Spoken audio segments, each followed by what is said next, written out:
Hi guys, ఇప్పుడే Amazon ప్రైమ్‌లో తెలుగులో స్ట్రీమింగ్‌కొచ్చిన 'అగతి' అనే మూవీ చూసా.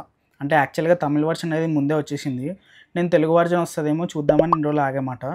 ఇగ ఇప్పుడొచ్చిందన్నమాట ఇవాళే. మూవీ ఎలా ఉందంటే బానే ఉంది గైస్. కానీ మూవీకి చాలా నెగటివిటీ అనేది స్ప్రెడ్ చేశారు. ఎందుకు అంత స్ప్రెడ్ చేశారని నాకు అర్థం కాలే గానీ సినిమా అయితే బాగుంది. మంచి స్టోరీ ఉంది. వాళ్ళు అనుకున్న బడ్జెట్‌లో సీజీఐ, వీఎఫ్ఎక్స్ కూడా బాగుంది. ప్లాట్ ఏంటంటే మన హీరో జీవ ఒక ఆర్ట్ డైరెక్టర్ అన్నమాట. ఫిలిం తీద్దాం అనుకుంటాడు ఒక ప్రొడ్యూసర్ హ్యాండ్ ఇస్తాడు. తిను చాలా డబ్బులు అనేవి ఖర్చు పెట్టేస్తాడు అన్నమాట. ఆ మూవీ కోసం కొన్ని ప్రాప్స్ కానీ సెట్స్ కానీ ముందే వేసేస్తాడు. సో ఏమవుతాడంటే ఇప్పుడు లాస్ట్ లోకి వెళ్ళిపోతాడు. అలా డిప్రెషన్ లోకి పోతున్న టైంలో మన హీరోయిన్ ఒక ఐడియా ఇస్తుంది అన్నమాట. ఇదే ఇల్లుని మనం ఒక స్కేరీ హౌస్ కింద పెడదాము. ఇలా స్కేరీ హౌస్ పెట్టి బిజినెస్ అనేది స్టార్ట్ చేస్తారు. ఇది ఇట్లా రన్ అవుతున్న టైంలో ఏమవుతుందంటే మనకి మధ్యలో తెలుస్తుంది ఏంటంటే దయ్యాలు ఉంటాయి. తనకి ఈ దయ్యాలకి ఈ స్టోరీకి వీళ్ళంతా లింక్ ఏంటనేది మనకు చూపిస్తారు అన్నమాట. యాక్చువల్ గా పర్లేదు, అంటే ప్లాట్ ఇలానే ఉంటది కానీ వెళ్లే కొద్దీ లేయర్స్ ఆఫ్ స్టోరీస్ ఉంటాయి అన్నమాట. ఒక్కొక్క పర్సన్ ఒక్కొక్క స్టోరీ ఉంటది. మన జీవాది ఒక స్టోరీ ఉంటది, దయ్యాలు ఎవరు ఉన్నారో వాళ్ళది ఒక స్టోరీ ఉంటది, అర్జున్ ఒక స్టోరీ ఉంటది. ఇలా ఒక 3-4 స్టోరీస్ ఉండడం వల్ల చాలా మంది కన్ఫ్యూజ్ అయ్యారు అన్నమాట. వాళ్ళు కూడా కొంచెం ఇంకా బాగా స్క్రీన్ ప్లే అనేది నీట్ గా రాసుకుంటే ఇంకా బాగుండేదేమో. మెయిన్ గా పాజిటివ్స్ ఏంటంటే మూవీలో వీళ్ళకున్న బడ్జెట్ లో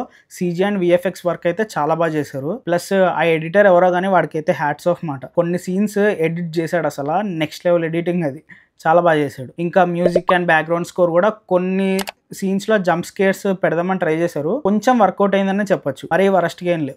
కొన్ని చోట్ల అయితే విఎఫ్ఎక్స్ సీజే వర్క్ కొంచెం బాగాలేదు. ఇంకొకటి మనకి ఫ్లాష్ బ్యాక్ స్టోరీ ఉంటది అన్నమాట. ఒకటి మన ట్రెడిషనల్ మన సౌత్ ఇండియాలో ఉండే ఒక సిద్ధ వైద్యం అని ఎప్పటి నుంచో ఉందంట పూర్వంలో. నేను అది గూగుల్లో కూడా సెర్చ్ చేసి చూసా. ఆ పాయింట్స్ అనేవి బాగా ఎక్స్ప్లెయిన్ చేశారు మూవీలో. మెయిన్ ఫోకస్ అదే మాట. దీంట్లో మనకి కొంచెం హర్రర్ టచ్ వచ్చేసరికి మూవీ అనేది కొంచెం డీవియేట్ అవుతుంది అనిపిస్తుంది అన్నమాట. ఇది హర్రర్ కామెడీ సినిమానా లేకపోతే మెసేజ్ ఓరియంటెడా, ఏం చేద్దాం అనుకుంటున్నారు అనేది కొంచెం క్లాష్ వచ్చింది దాంట్లో, అందుకని సరిగ్గా ఉండదు అంతే. ఫ్లాష్ బ్యాక్ సీన్స్ అనేవి బాగుంటాయి. అర్జున్ గారు యాక్టింగ్ చాలా బాగుంటది. జీవా కూడా బాగానే పర్ఫామ్ చేశాడు. రాశి కన్నా ఓకే. మూవీలో ఇంకో సీన్ ఏంటంటే మనకి ఎండింగ్ ఫైట్ వచ్చేసరికి కొంచెం ఒక ఎట్లా చెప్పుకోవచ్చు, మనకు ఒక వీడియో గేమ్ టైప్ లో ఉంటది. మరీ వీడియో గేమ్ అని ఏం చెప్పలేం కానీ ఆ ఫైట్ కూడా ఆ సీన్ బాగుంటది. అది చిన్న పిల్లలు కానీ ఎవరైనా చూస్తే బాగా ఎంజాయ్ చేస్తారు. నాకైతే కొంచెం డాక్టర్ స్ట్రేంజ్ వైబ్స్ వచ్చాయి. మరీ అంత సీజీ ఎక్స్పెక్ట్ చేయొద్దు కానీ తక్కువ బడ్జెట్ లో ట్రై చేశారు అనమాట. అదైతే బాగుంది. నాకు తెలిసి ఈ పాటికే చాలా మంది ఇన్స్టా రీల్స్ అవి చూసేసి ఉంటారు. ఆ ఫైట్ అన్నమాట మనకి క్లైమాక్స్ లో ఉండేది. ఇంకొకటి ఏంటంటే మనకి కొన్ని లింక్స్ అనేవి ఉంటాయి అన్నమాట. జీవాకి, అర్జున్ కి, విలన్ కి